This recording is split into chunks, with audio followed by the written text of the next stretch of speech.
It's not much of a ceasefire at this point. It's been structurally violated by Israel more than 1,000 times since it went into effect. And phase one expired and was supposed to roll over to phase two.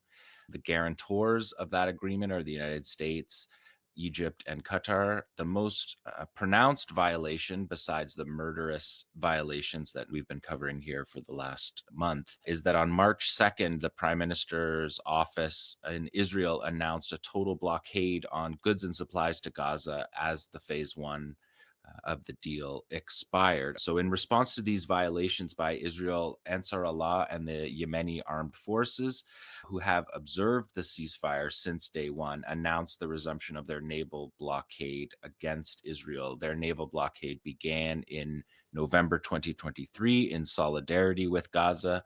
They said they would not remove that naval blockade, which is against ships going to port in Israel or Israeli linked ships, until the siege on Gaza ended. We'll take a little bit of a look back at the way that this has unfolded since November 2023. This is from the Armed Conflict Location and Event Data Tracker, a political violence tracker. You can see 164 events ending through the week of March 7th.